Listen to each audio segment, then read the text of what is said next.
If you start to follow the money, you don't know where it takes you. The thing is, you gotta be patient. Learn your craft. Love your craft. Because business is a bit like war. With the exception that war's end. Sharpen your tools with knowledge. Listen to this next conversation. Learn a thing or two about a thing or two. Join me now, won't you? Welcome back to this week's episode of the Flippin' Bricks podcast. Today I've got a very special guest, a previous coworker of mine, and happy to say he's in the cybersecurity world. He's actually a senior consultant for cybersecurity practice at KPMG. Specializes in the offense as well as defense, and he does a little bit of prof work at Seneca, teaching again more about cybersecurity. So Todd, why don't you introduce yourself? Tell us a little bit about who you are. If I screwed up that intro a little bit, perhaps you could correct the specifics there. But tell us a little bit about what you do, and we'll take from there. Sure thing. Thanks for having me today. My name is Todd. I'm a senior consultant at KPMG Canada's cyber defense practice. I specialize in offensive security, so you bang on the money there. We do a lot of penetration testing work, some vulnerability management, vulnerability assessment, and everything in between. Really point of what we do is testing defenses and making sure that they are actually working as intended. So that's a little bit about me. I do teach at Seneca, good call out. I teach in the cybersecurity and threat management diploma program there. Great program. I'm a Seneca alumni myself. So happy to be back now as a prof instead of a student. Definitely don't miss doing the assignments. Much happier to be grading them for sure. Absolutely. It's less work too, I think, right? It's a lot less writing and more reading, but less writing. So why don't you, you might be surprised. You got to mark up a lot of papers for some of the dimmer light bulbs in the room, I guess, or what? Well, teaching, you spend a lot more time doing stuff outside of the classroom than you actually do teaching. And I think a lot of people don't see that because they think, teaching is like a cushy, easy job. And it actually is, it's pretty demanding of your time. And a lot of teachers are only on like part-time contracts and stuff. So you end up working a lot more hours than you're actually paid. Nobody's really in it for the money. It is definitely a passion thing. So yeah. Well, absolutely. Good space to be, though. I think that's actually a really nice little bridge to what I wanted to kind of start off the conversation with, and that's kind of you just mentioned some passion. So I was going to say, what actually got you into cybersecurity? I know a little bit from when you and I first met. What was that, back in 2016? I want to say maybe 2015, something like that. Yeah. But what kind of got you into that world of cybersecurity? Because I know back at that time you're getting pretty fired up about it. Yeah, so I guess you would have been on your way in, and I was on my way out, and essentially, we met at a place where I had actually dropped out of my previous university program. I was studying environmental toxicology, so I was looking at human and environmental health, doing sort of pesticide risk assessment communication for primarily neonicotinoid pesticides, which, it's quite a mouthful. I did a co-op job, as part of my post-secondary study, and I hated it. It was awful. The work was really not for me. I had some pretty major ethical concerns about some of the work that I was doing, and really didn't feel like my contribution was being valued, and it was really frustrating. I remember going home the end of every one of those days down at the office and just thinking like, God, I can't do this. So I dropped out. Yeah. And lo and behold, an opportunity came up to join a friend who, I had worked with previously at eSentire at the time. Mm-hmm. And he said, hey, you'd be a really good salesperson. You should consider doing that as kind of a career in like enterprise tech sales. Mm-hmm. And so at the time, Dustin Henshaw, good friend, brought me in, got me an interview, and the rest is history. Ended up joining the industry, and the reason that I ended up actually going back to school was basically I ended up working with some really amazing people at eSentire, and they were really, really, really sharp. I just couldn't believe how cool some of the work they were doing was, and I really wanted to kind of become that person. So I spoke to some of the people in professional services that were doing the cool penetration testing and all the consultancy stuff that I thought was really interesting, really engaging to me, kind of blending the technical skills with the soft skills and turning it into value. Mm-hmm. And I said, hey, where did you guys go back to school? Or where did you go to school in the first place? And they all sent me towards Seneca. So I ended up doing a 4-year degree program, specialized pretty heavily into security in the Honors Bachelor of Technology and Informatics and Security at Seneca there. Now I like to think I'm somewhat technical, and I ended up getting into consulting on the back of sort of a failed co-op application to work in government in sort of clandestine role. And ended up here, super happy with it, found an amazing team, and really enjoying what I'm doing now. It's very different than where I thought I would be, but sometimes we don't take the most linear path. No, we don't. And I'm happy you kept in the private sector, because you're far too sharp to work in the public sector. So that's first and foremost. And I think just harkening back to my time at eSentire, I'd have to agree. There are some very cool people doing some very cool things at that company. I've got nothing but good things to say about that company. And I'll be honest, that's kind of what got me into the whole cybersecurity bit as well. Because at first, actually very similar to your story, I was actually invited by someone at the company to apply. They said, I think you'd be great at the sales position. So I started doing, that same account management and all that we were doing there. And, because just seeing like the SOC and, all those tech people, you're 100% bang on the money. Like your fingertips start tingling a little bit, because you're thinking, wow, how do I do that? Yeah. And then that kind of sent me down the rabbit hole of learning a little bit about pen testing and all that kind of stuff. And I'm glad you made it into a career. I took a slightly different path, which we'll kind of touch upon a little bit later on. But that's great. It's fantastic. And I do remember Dustin as well. He is a really cool dude, really cool guy actually. I think the one who got me in there, I think you know him as well as Josh Biggs.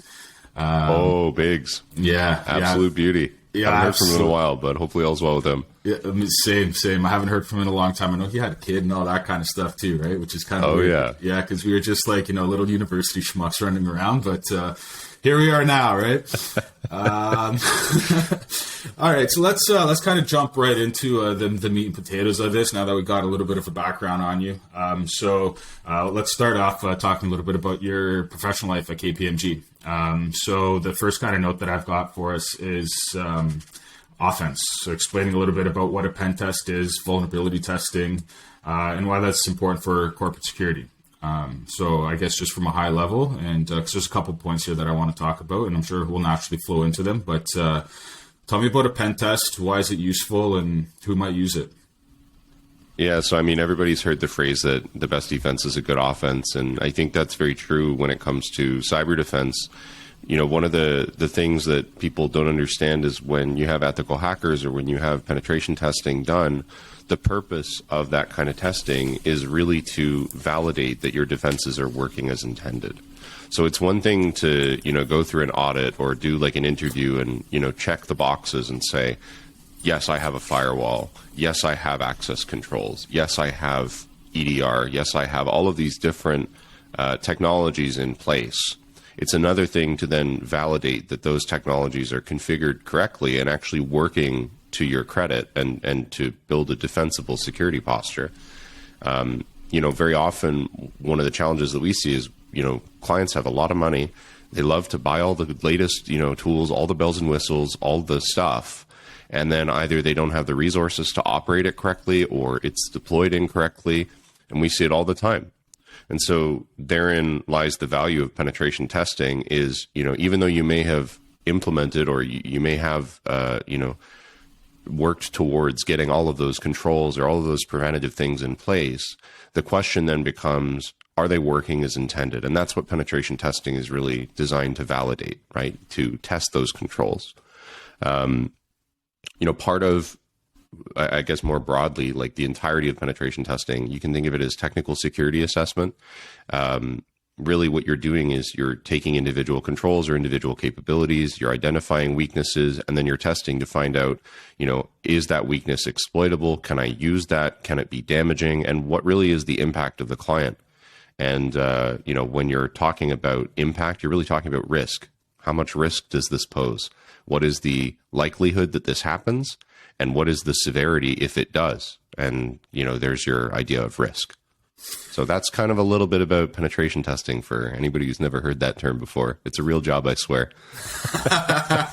No, it is a very real job, and I think it's a very important job. So I guess the way that I kind of started learning about it, it's kind of it's a bit like a fake attack on your corporation, just to kind of make sure, like you said, that your defenses are doing what they are doing.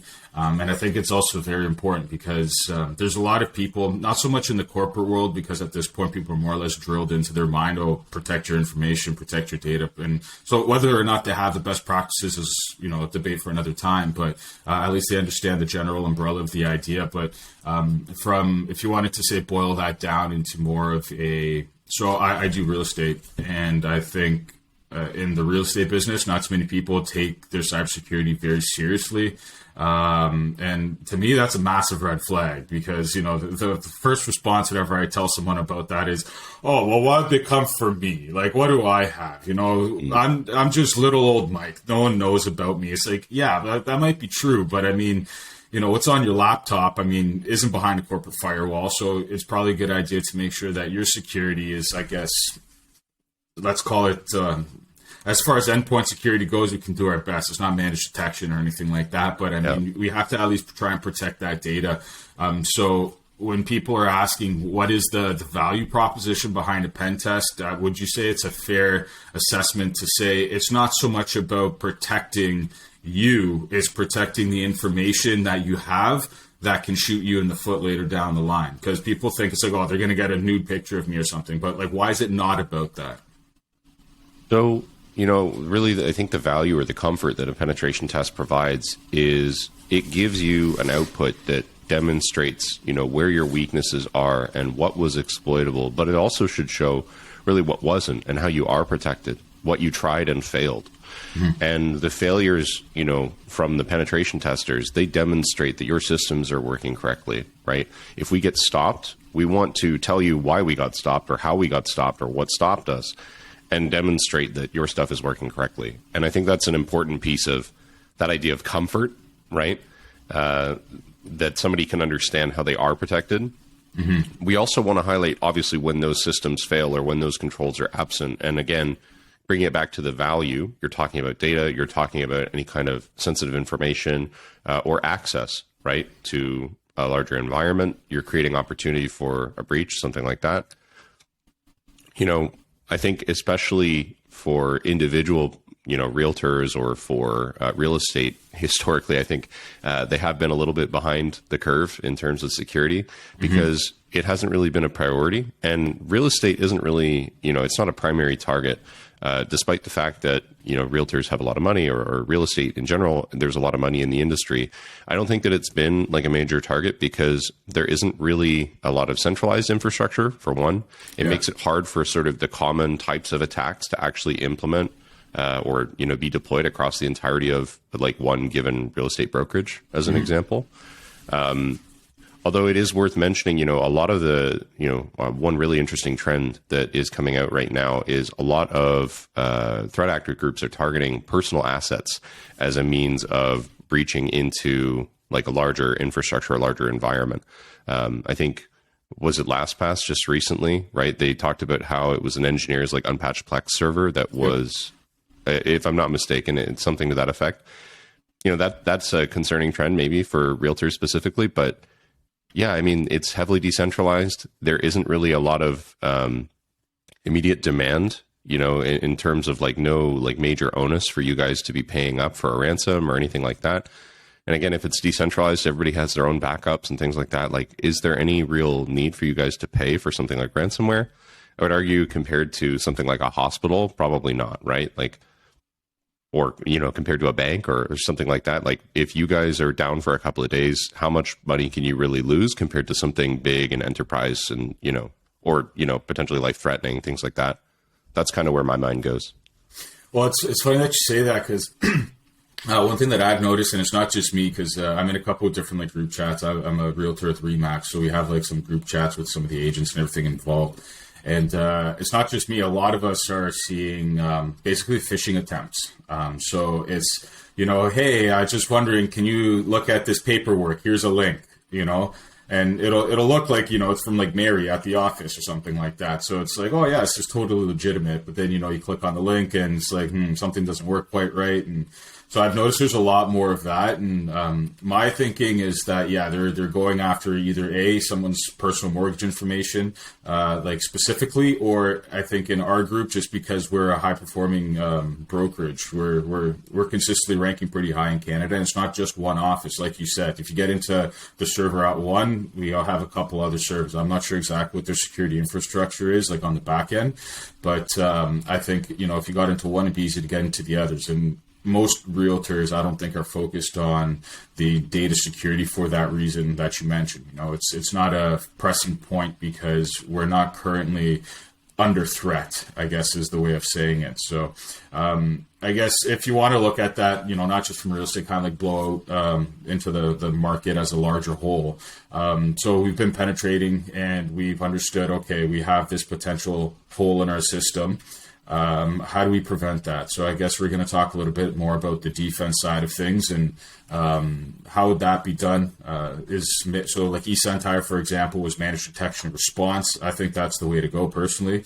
But there's also other things like, managed security providers and things like that. So what would you say is a good defense? And I guess if you want to like tier it out, so maybe, I'm not the richest corporation. I've got some money and I'm God tier where I can go and spend as much money as I want. Like what would you kind of say is a good line of defense in all of those? So I think the common thread that's going to run between all three, regardless of how much your budget is, the reality of the matter is security is expensive. So whether you're procuring services from a vendor, because you have a small team and you can't operate tooling even if you can afford it, that's a good choice, especially for small, medium businesses. I think very often people are eager to like buy the technology and get the tools, and then they feel like, oh, again, I'm checking off the box, and we're achieving security by having the tools in our environment. It's not really the case. That's why, lots of organizations, eSentire, KPMG, many other managed service providers are in business, is because, people do buy the tools. They realize we can't operate them. We don't have the people. We don't have the resources. We don't have the training or the know-how. And we can't afford to hire people that do have that expertise, on short notice or in the quantities that we need. So that's where I think really, the service provider angle is really beneficial for sort of small, medium businesses, especially those that are budget conscious. Mm-hmm. It's almost always going to be cheaper to move the costs of security into like an ongoing subscription or a service-based thing than it is going to be to build your own security operations center or to buy all of your own hardware and equipment and then train people to use it or hire people to operate that stuff. At the other end of the spectrum, though, when you start getting into much larger enterprise, very often the needs that they have are so specific or so unique that, you might work with security partners. For example, we support all kinds of huge enterprise clients, especially in the financial sector, right? For sure. But the role that we play as a security partner or as advisors or as, operational support, implementation, whatever, it changes, right? It's not about us now coming in and doing security for those clients. And instead, it shifts to us supporting security, as is directed by need at those clients. I think broadly, for most organizations, service-based or, sort of as a service kind of offerings tend to be a much more affordable approach to security, even if the price tag is unpalatable.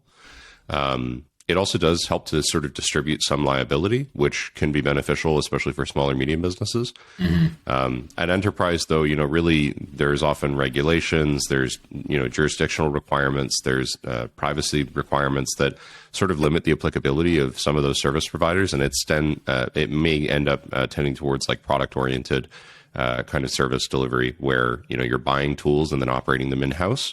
Hiring because you don't care about the cost to hire or training, or maintenance for that matter.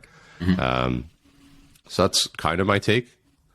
I want to keep a small little footnote for a second here on governance because I do have a point about that. But before I jump to that section though, so basically what you're saying is regardless of your enterprise level, whether you're poor, you're somewhere there, or you're rich, most people are going to look for someone that is going to manage the system. So that's first and foremost, because if you have the tool but you don't know how to use it, it's a brick basically, right? So I know for personally, I'm not going to get into too much detail about my exact cybersecurity posture, but one thing that I like to do is I use a cybersecurity. I guess we'll call it a product because it essentially is a product, but it essentially lets me manage my own network. So anytime, so it's like kind of like, eCentire, they kind of used, they would say, what was the saying that they use that catch, they put the box over top so it would monitor the inflow and the outflow of traffic, right? So you're basically getting the box to do the management for you, and it's going to send the data back to the operations center. And then the operations center says, okay, I think this is good data. This is good data. Oh, we have a red flag, right? So my personal cybersecurity is kind of similar to that, and where like I set something like that over top of like my internet at home, and then I like if there's something fishy or like some network traffic that isn't maybe 100%, I get a little ding to my phone and I can literally kill the traffic right away. So I have that, and I also have an endpoint security on my laptop as well. And I think for an individual, who's not a professional cybersecurity member, I guess if you want to call it that, I think it's a pretty good job. It's just most people don't even go to that extent. And one of the reasons that I was happy to have you on as a guest is just to kind of help drive home the point that just because you're a nobody online, it doesn't mean that you're a nobody online, because everyone has credit availability. People all have information.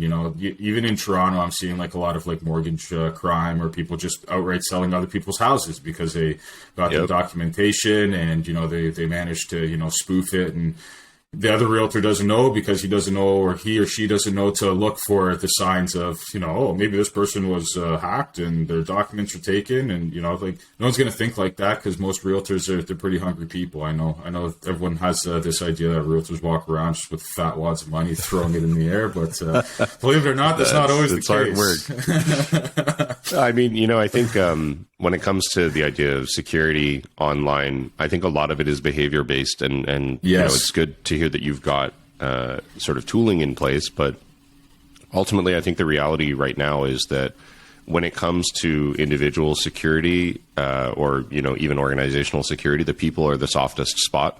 And I know you kind of wanted to talk a little bit about social engineering and phishing and stuff, and maybe this is a good tie-in. When I, as a red teamer, am attacking a client as if I'm a real threat actor and they're my target and I want their stuff, the people are the first place that we target, right? Realistically speaking, the people are always softer than the technologies and controls that they have in place to protect them, right? And that's where I think in the real world, you see a lot more activities like phishing or like social engineering. And the point is that it's way easier for a bad guy to get you to slip up than it is for them to compromise your perimeter. Most of the time, perimeters are pretty good, and there's a lot of technologies and a lot of tools that are available to kind of protect perimeters. One of the things with COVID that has kind of affected the efficacy of phishing and social engineering in general is that now the perimeter is a little bit more ephemeral, right? People are working from home. There is no clear sort of area around the organization that, you can protect neatly. That's where I think, phishing, social engineering is more relevant than ever. That's part of why, obviously, in red team operations, usually phishing is one of the first things that we're going to be doing, provided that it's permitted in our scope of work. And it's something that everybody should be aware of, right? Phishing, social engineering is the easiest way, regardless of how much tooling or how many protective capabilities that you have, to slip up and have your information end up in someone else's hands, right? You talked about fake invoices, and you talked about all those like fake documents, and people are innovating even still today on new ways to trick people using existing documents or profiles and things like that. Just late last year even, right, Emotet came back. Emotet is a pretty prolific sort of malware distributor, threat actor, involved with a whole bunch of different cybercrime groups, mostly operating out of Eastern Europe. They have a long history of operation as one of the most prolific sort of malware-based threat actors. And one of their sort of hallmarks is malicious Excel documents, right? So they'll send you a macro-enabled XLS document. They came up with a really crafty way of tricking people into moving it into a trusted folder, right? Previously, Microsoft made everything launch in safe mode, right? If it's a document from the internet, it will open in safe mode now. And so they thought, okay, well, what about how can we sort of bypass that safe mode?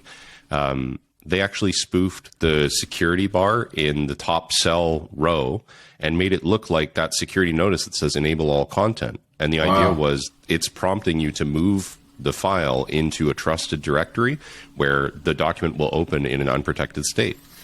And it's a new TTP, which is really cool. A TTP is a tactic, technique, or a procedure that a threat actor might use. And it's brand new, and it's using an Excel document. It's pretty old, right? Like that part isn't new, but people are innovating. It's because it works. That's why there's still a continued focus on development of new functionality for that kind of attack vector.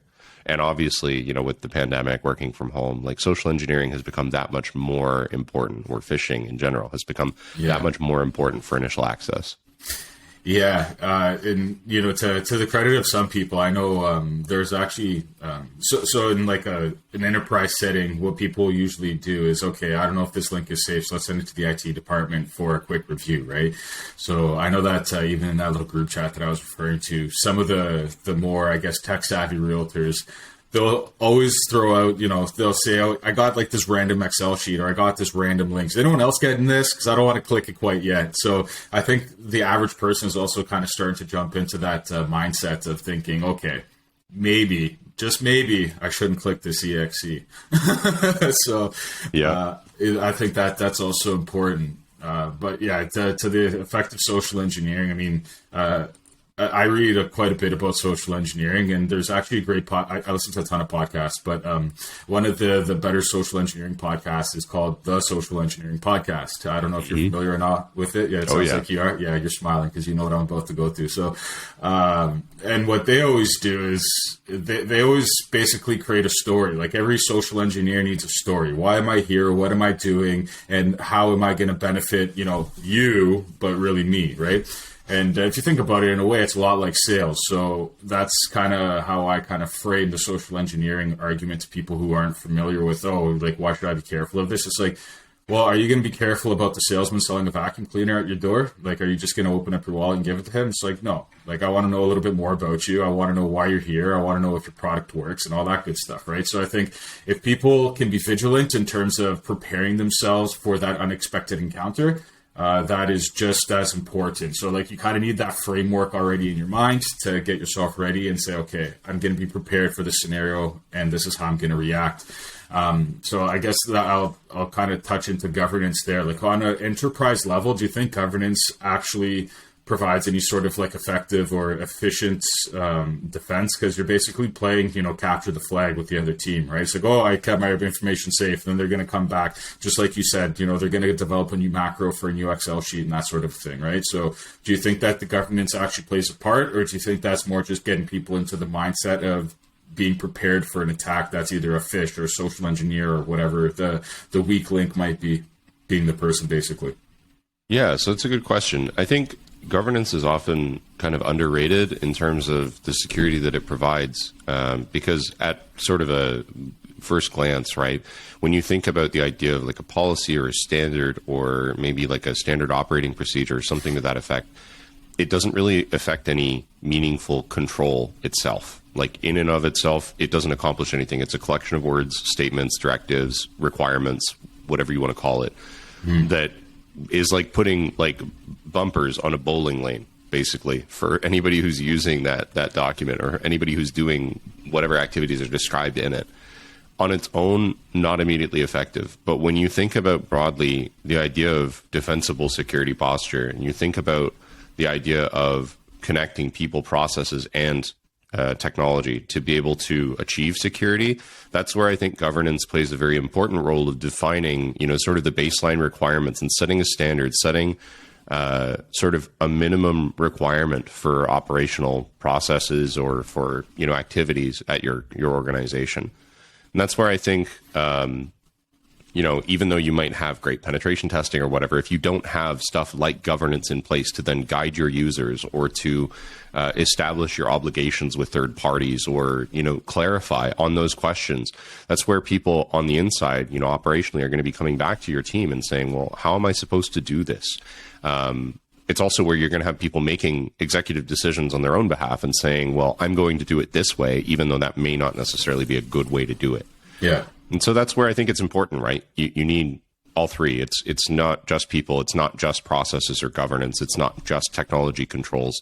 You need people that are using the processes and technology, protecting the people, and so on and so forth. So. Yeah, so I guess just to put that into a simple metaphor, like with the vacuum door, with the vacuum cleaner, the vacuum salesman at your door, that would basically be, so like you can have all the tech, so you can have the Ring doorbell, you can have the security camera, you can have all that, but the governance is basically that little switch inside your head that says, you probably shouldn't open the door and let this guy into your house today, right? So that's more or less what the governance is. Like it's getting the control of all those systems together in place, but giving the, like you said, the executor or the decision maker at that time to not open that door. So I think that's important. So let's say for fun that you're a curious guy and you're saying, well, I can watch virtually a vacuum cleaner salesman come to my door. What might that look like in a cybersecurity world? So basically what I'm trying to tie into here is honeypots and sandboxes and things like that. Can you tell us a little bit about that? Because I know sometimes you hear those terms come up in cybersecurity, but why don't you tell us a little bit about what a honeypot is and why Winnie the Pooh is not there?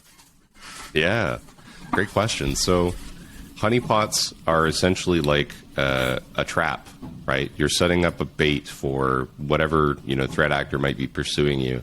And you're making something look really juicy. You're putting sensitive data there or something that looks like sensitive data. So, if you're a bank, maybe you're creating dummy files and placing them on a file server that are, not actually credit card data, but that look like credit card data. You can use those sort of trap files in a number of different ways, especially around detection. And the idea is that by placing honeypots strategically, both inside and outside of an organization, you can collect a lot of intelligence on, who might be after you and what are they actually after, right? If you have honeypot files deployed on your file server and you know that nobody's using those files, you can monitor them for access. And then as soon as a threat actor sort of reveals their hand and goes after that, bait file, you can identify what account they're using, or you can identify how they're accessing that server, right? Based on all of the events surrounding that trap file.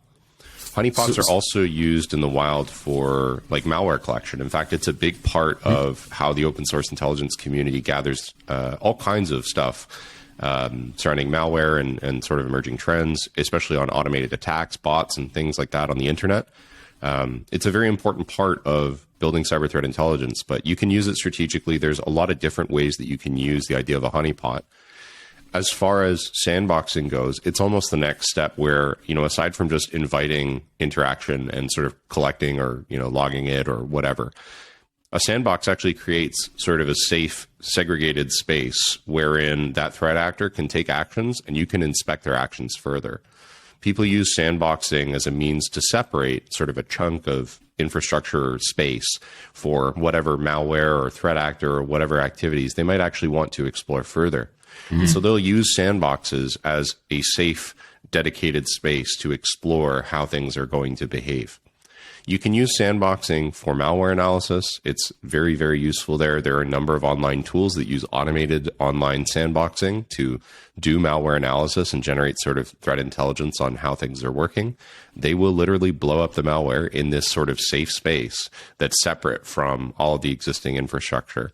And the idea is that you use that sandbox to observe the behavior of that malware or observe the behavior of a threat. And that's where I think honeypots and sandboxes kind of tie together. You can collect stuff using honeypots. You can blow it up in the sandbox and see how it actually works. And with both, then you can build detection engineering capabilities and, build your defense around what you've observed and how things work now. Yeah. Does that make sense? It makes a lot of sense. And just one thing I want to shout out here really quickly is for such a technical topic, I think you're doing a very good job of explaining it in like a layman's terms. Well, because it's true. It's because normally, people start talking about cybersecurity and their eyes just kind of glaze over, and it's very important to learn how to communicate about that properly, right? So that's why, because I know most of my audience, although it's not huge yet, not Joe Rogan yet, but I don't think many of them are quite as technically savvy, especially when it comes to cybersecurity, and why it's important. So I think the communication on that is incredibly important. And I'll give you a little secret. Most Sure. of the people that I work with in my role as a consultant are generally not cyber people either. And so that's where I think it's really important to, work in plain language. And I'm trying to avoid as much, jargon as I can here. Because when you're working with executives or when you're working with, clients, right? They often are not security people themselves. They're people that are responsible for security, at the business level. It's a challenge because if you come in swinging with all kinds of technical terminology and, you get into the idea of cloud sandboxing versus like local sandboxing or, different tools or solutions, their eyes are going to glaze over and they're going to just completely check out on the call. So it's hard enough to keep people's attention, especially if you're going to lose them in terminology and stuff. it's almost like all that time spent at eCentire is paying off for both of us, eh? Hey, transferable skills in sales and communication and social engineering, it's all the same. It's about persuasion and it's about, Right. using clear, concise language, I think.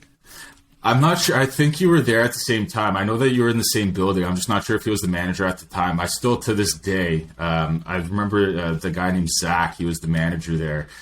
And believe it or not, to this day, Zach, big shout out. I still use Bant CS to this day. To this day. And honestly, it's a great sales system. I shouldn't say system because it's not really a system. It's more or less just like a natural flow chart for a conversation when you don't want to sound like a douche when you're selling something. Like that's the way that I look at it, right? I think that communication skills are 100% transferable, and I'm glad that I guess almost 10 years later we can make it a thing now here, right? So I guess 7 years technically, right? Because that's before 3-7, yeah. But that's awesome. So we got a little bit about that through. So I just want to kind of get into more or less like the business side of the podcast here. Just going to try and blend in quickly here. So we talked quite a bit about technical skills, and that's definitely important.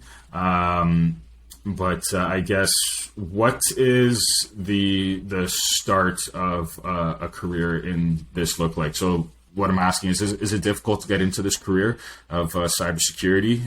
Because, it's pretty daunting right off the bat. I mean, I don't know how to code. I don't know how to do this. I don't know how to I was a coal miner, learned to code, that kind of thing, right? So how's that career transition? And what does that kind of look like from a business point of view in your mind? So I think it's easier than people would expect to get started in cyber. And the reason being is that you probably have a lot more transferable skills than you might think are applicable. Absolutely. One of the things that I realized in getting into cyber was that the work that I was doing working in environmental toxicology was actually really applicable to cyber. It's the same set of skills that I use in risk quantification and risk communication. The only difference is the vocabulary that I use. Mm-hmm. So instead of talking about, surface freshwater pollutants and, microecology and the like, now I'm talking about firewalls and networking and, security topics. It is at its core the same application of, communication skills, plain language, understanding your audience, and then, crafting your messaging around the topics. You probably also have those kinds of transferable skills, and whether it comes from a background in the service industry, you might be serving food. That to me demonstrates that you might have a capability in customer service, or if you were working in a Best Buy like I was, right? That's again that idea of technical communication in plain language, right? Mm-hmm. Nobody's going to come in and listen to you talk about like, oh, this is a great computer. It's got an i9 9900K and you can overclock this and 64 gigs of RAM and what? Like nobody cares, right? So when you can deal really effectively with customers, when you can talk about that, I think demonstrating those transferable skills is really important. The other thing, aside from the soft skills, the technical learning and like all the materials that are available for training in getting a background in cyber, there are plenty and plenty of resources that are free, that have very approachable like pricing plans for engagement, that have every topic you can think of in security. There are certifications that, really can demonstrate like a practical capability to employers that you can pursue independently. You don't need to get, formal, like publicly certified licenses or anything like that. Instead, you can take the route of professional certification. There's also a sort of emerging ecology of post-secondary formal education, if that's more your jam. But you have a lot of opportunities, right?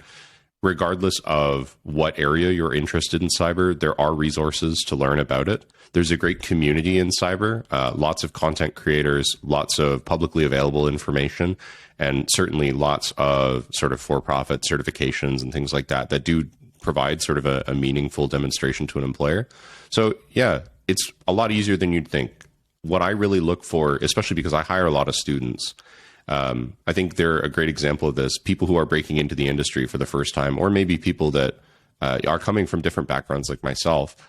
When you can demonstrate to me that your experience has prepared you to be a cyber professional, regardless of what that experience is, that says a lot. We need to be flexible as cyber professionals. We need to be able to roll with the punches. And we also need to be able to sort of adapt quickly and learn quickly, because it is a constantly changing field. Mm-hmm. Showing me that from your previous background, whether it's in customer service or whether it's in sales or whether it's in, realty or anything, I think there are applicable skills you can pull from and blend that with, your passion, learning outside the classroom or in the classroom, if that's more your forte, and show me that. And then that's how you get started, it's a lot more approachable than I think people think. You don't have to be some huge grand wizard or whatever, to get into security. Gandalf. Yeah. I'm going to just drop 2 words here and I'm going to let you run with it. Script kiddie. Yeah, I used to be one. You hear about skids all the time, right? And the age for skids is not gone, but it's different now. I still remember, my first experience social engineering hacking. I went to a dinky little private school in the middle of nowhere in high school, and they used to have this old, awful website. And on snow days, they would update the website to a picture of a little bus. And I saved a local copy of this web page. And I used to show that to my parents on days where it was really snowy and I didn't want to go to school, even when the school was open. And I'm sorry, Mom. Legend. Legend. Don't. That was my first experience doing the social engineering bit, showing something that looked true but really wasn't. I think back about joining Skype calls, to play video games and stuff and getting DDoSed, having my IP exposed and peer-to-peer networking and things like that. And yeah, skids are definitely a thing still. You'll find people that are still doing that stuff using IP grabbers, and Discord is especially popular for malware distribution. It's a lot more accessible now. A lot of that, what you'd consider typical skid bullshit is way more accessible now. You can buy malware as a service, and there are full Discord servers dedicated to customer support for malware authors and things like that. Crazy. ChatGPT is a whole new thing for malware development. It'll write it. Yeah. Yeah. Skids are definitely around. I think it's very different now. Gone are the days of lurking in IRC and IP grabbing people off Skype and stuff like that. That's not really a thing anymore. Most of that stuff is gone, but DDoSing definitely still a major problem. Still lots of booters that are available for hire.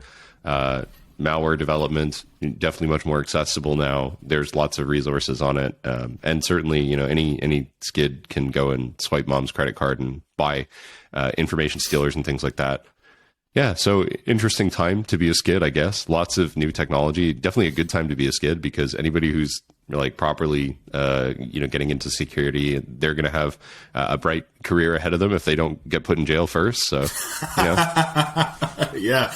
So maybe despite being put in jail, that's kind of how it happened historically. So, Well, there's actually quite a few good stories of that. Lots of people try and take over the FBI, and then the FBI ends up working for them, right? So it's yeah.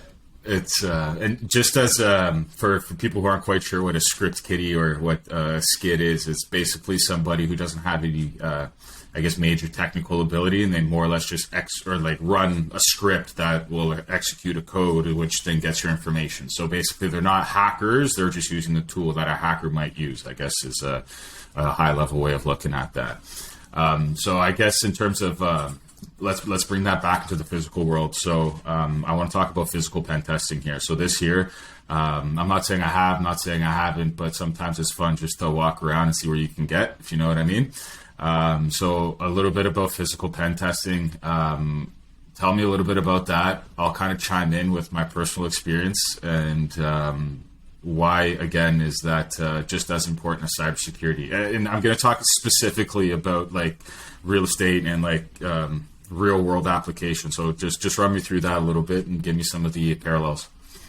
Absolutely. So, I think a lot of people falsely equate the idea that, cybersecurity means that you're protecting all your digital assets.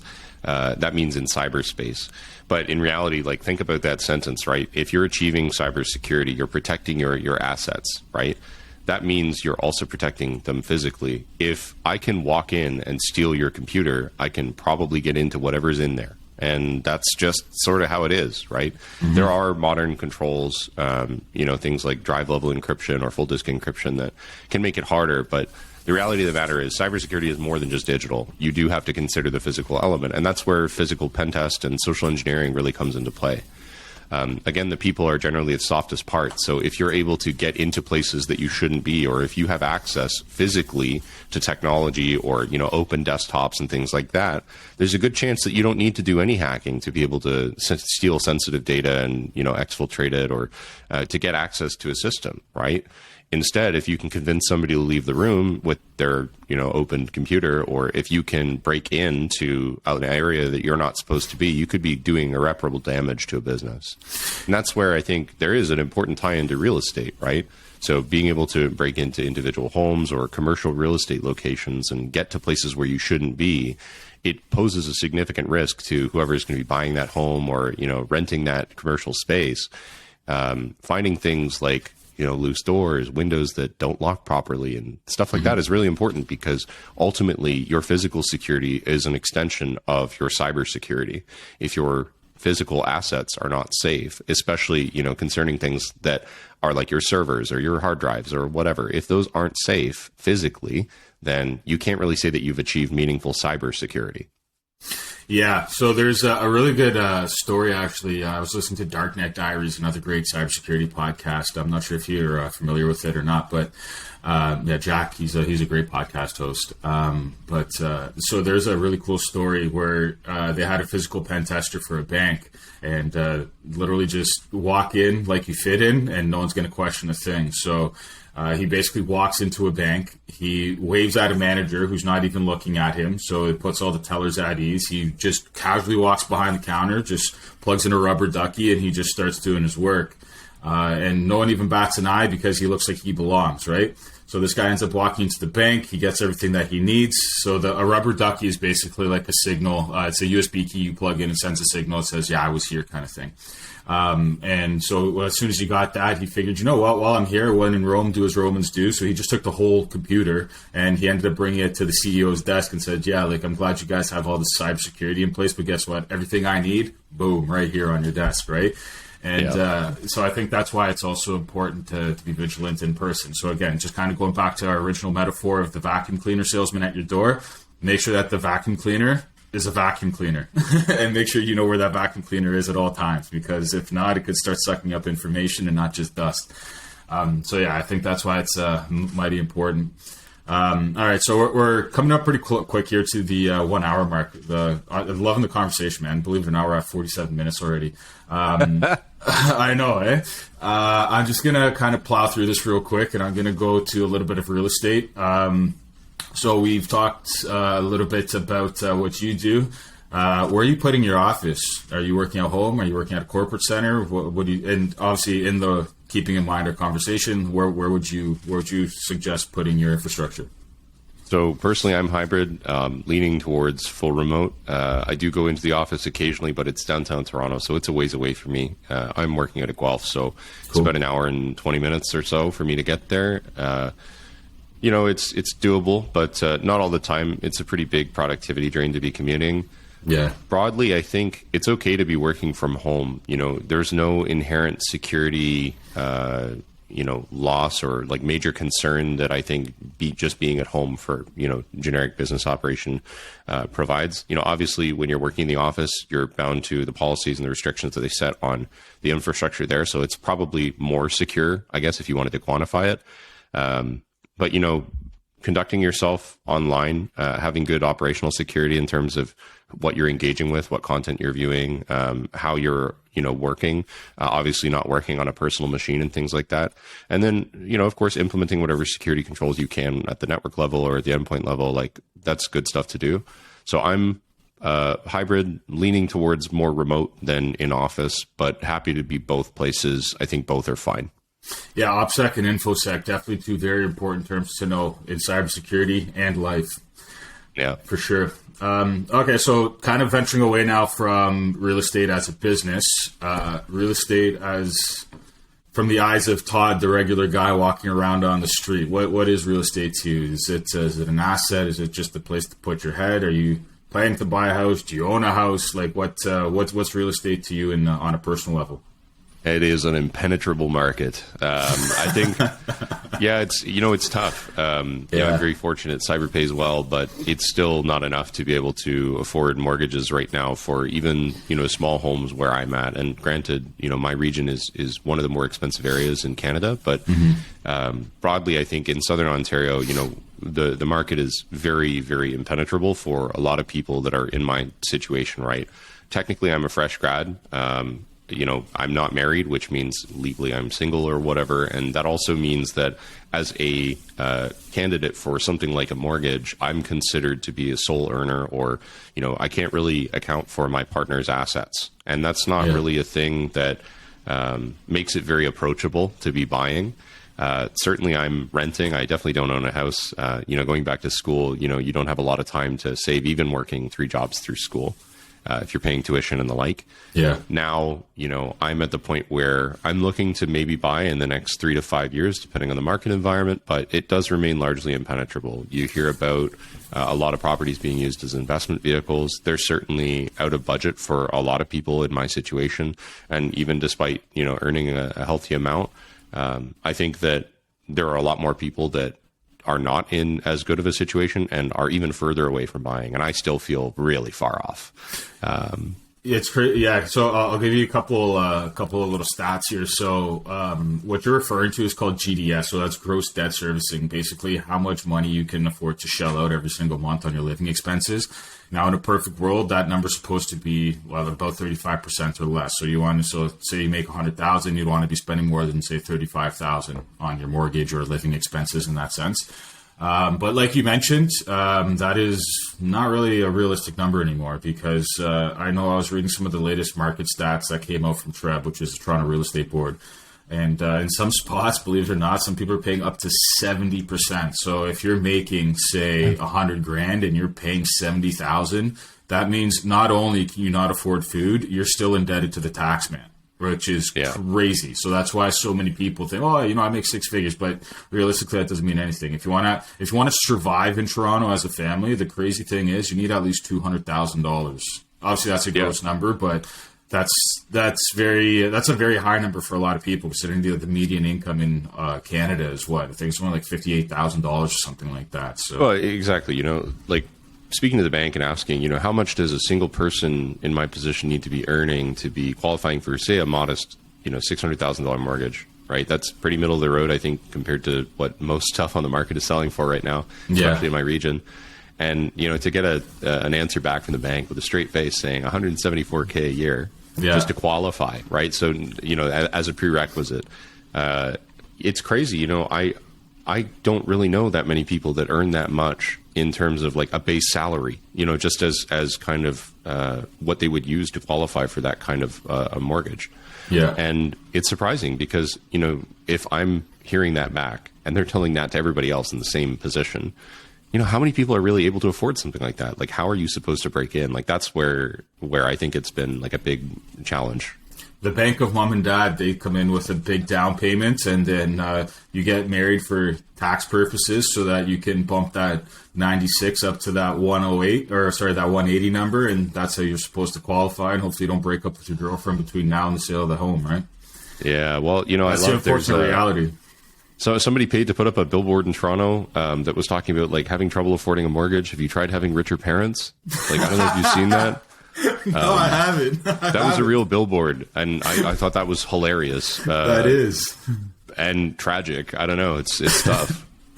Well, like, you know, I guess we can't all be trust fund babies, right? Some of us have to. It is what it is. Do the grind. So, okay. So this is kind of an oddball question that I have here. It's a pre-written question, but if you were to compare buying a home to buying security posture, how might you frame that?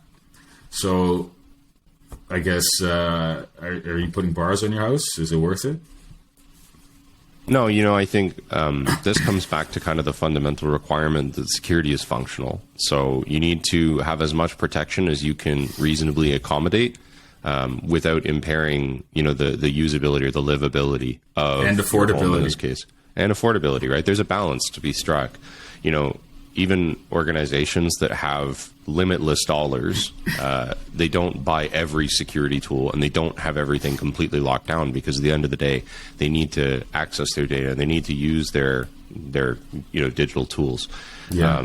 You can be restrictive, you can be protective, but you still have to strike a balance. And it's the same with the home. There's no point putting bars over your windows and everything, you know, unless you really need that, because ultimately it's going to impair your quality of living. And when you're making concessions on the usability or livability in terms of security, and it isn't necessary, that's where I think you get into kind of a problematic area where people are going to, you know, complain, enjoy their time less. So that's kind of how I would frame it. Is it effective, both from like a usability and a cost perspective, but also is it, you know, secure enough? Does it meet my needs, my risk appetite? So you kind of touched on this a little earlier, but in terms of like an investment point of view, I know you mentioned just for someone who's, I guess, earlier on in their career making, say, less than $174,000, you know, it's not necessarily a thing, but I know on every single listing that I see for some old dumpy house in Scarborough or Toronto or wherever it is, they all say the same thing: renovation and investment potential, basement potential, income potential. Mm-hmm. It's always some sort of money term potential.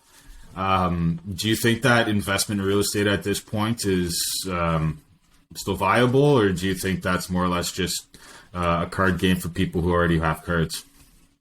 So I think that it's definitely viable. You know, time in the market beats timing the market always. So the sooner you can get in, the better. I think there are a lot of people that I know, for example, that have made hundreds of thousands of dollars just based on when they bought, right? So people who got into the market in 2013, 2015, you know, fresh out of school then, have since made hundreds of thousands of dollars on homes that they bought, went in on with friends and things like that. And, you know, recently, you know, the market has only been going up until there was a minor correction. Now we're kind of just back to the normal bubble, and it feels a little hopeless in that sense. I would say not a card game for people that already have cards, but having the cards definitely helps, you know, having them up your sleeve. Renovation investment potential, totally. I think it's a great space to be investing, candidly. If it didn't make money, we wouldn't have so many people doing it. We wouldn't have a market propped up by investment properties. We wouldn't have half of the homes near where I live all being empty and being investment properties or being rented or owned by REITs. Yeah. So a real estate investment trust. So yeah, we wouldn't see that if it didn't make money. It clearly does. So definitely a good place to be investing if you can. Yeah. Obviously, I'm very biased, but I would highly encourage it. I think it's a great vehicle, not only as a store of wealth, but as an accumulator of wealth.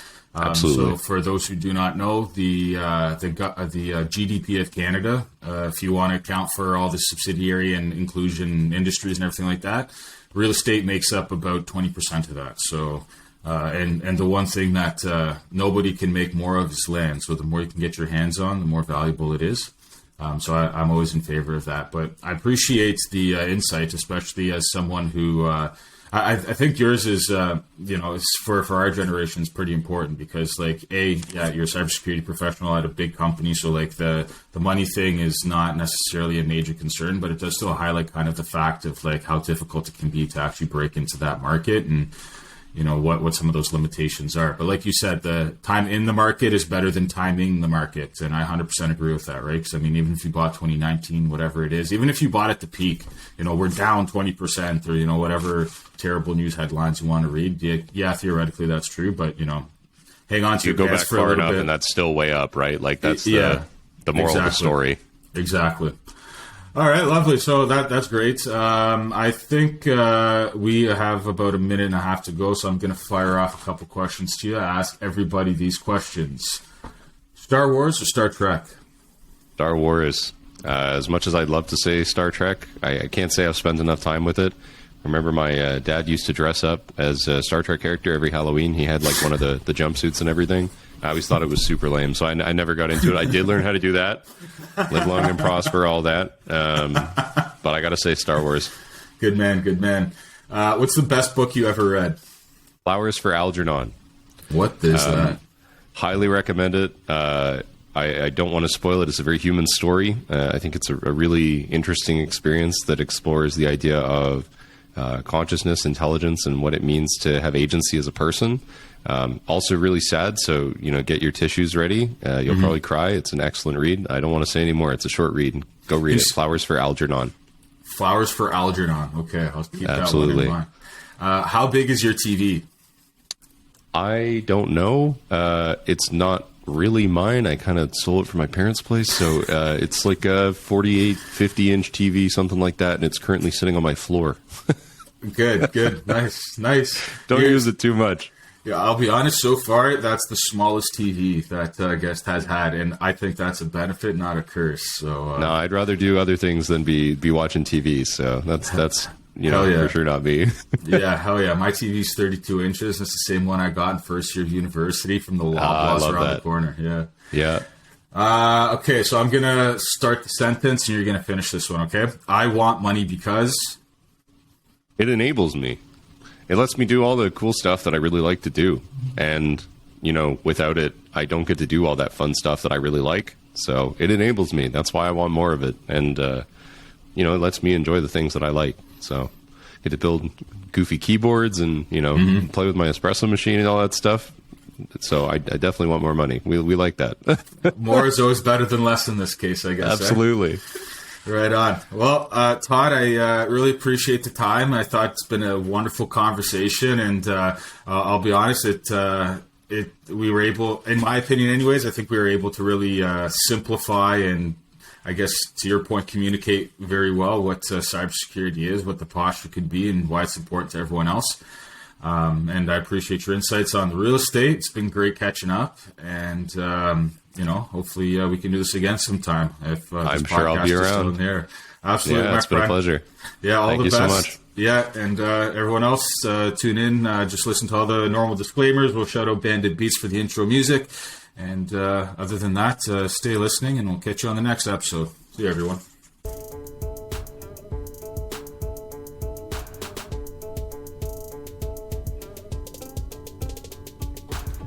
All views expressed by the host or guest are solely their opinions and should not be considered investment advice. This podcast is for entertainment and informational purposes only. Flippin' Bricks would like to thank our guest, as well as Bandit Beats for the introductory music. You can find any of the links from this episode in the show notes. Be sure to share this episode with anyone you think might be interested. Until next time, I'm your host, Mike Kardash.